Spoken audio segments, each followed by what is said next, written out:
The Institute for Peace and Conflict Resolution says plans are underway to use poetry and short stories to propagate peace among youths in the country. Director General of the Institute, Mr. Bakut disclosed this during a media briefing in Abuja. According to him, the project, in partnership with stakeholders in peace and education sector, will feature competitions that are open to all Nigerians. Bakut urged all interested persons to produce poetry and short story books on peace in the country with secondary schools as their target audience.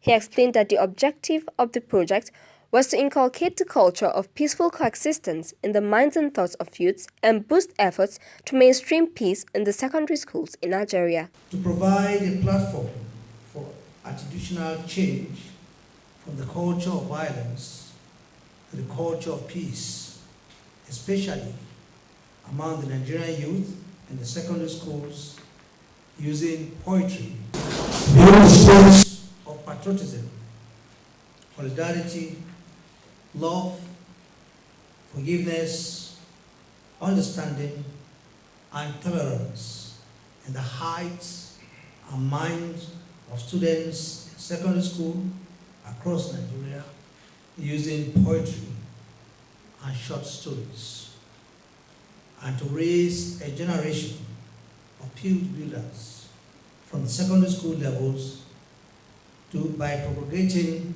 the tenets of the culture of peace using the instruments of poetry and short stories.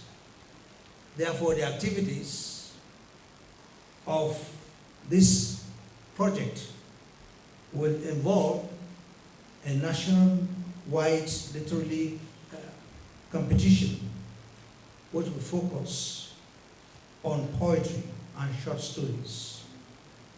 And then we would design and produce a book for poetry and another book for short stories meant for secondary schools.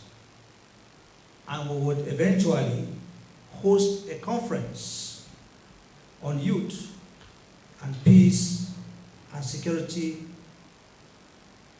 and follow up with a presentation of the books that will be designed and developed and published by this institute. And then, of course, there will be awards to winners of each of the categories which will be presented. And then we would, of course, do the advocacy on the inclusion of the books in the secondary school curriculum with the Ministry of Education and all the appropriate bodies. Mr. Andy Nkemneme, Chairman, Poetry and Short Stories for Peace Building Committee, said that the institute aimed to catch them young by putting poetry books on peace into the education system. Not just talking about peace building at the higher level. The earlier we start talking to those of them at the lower level, so that they don't become a recruitment ground for insurgency, they don't become a recruitment ground for cultism, they don't become a recruitment ground for various types of vices in the country. That is the target of the institute.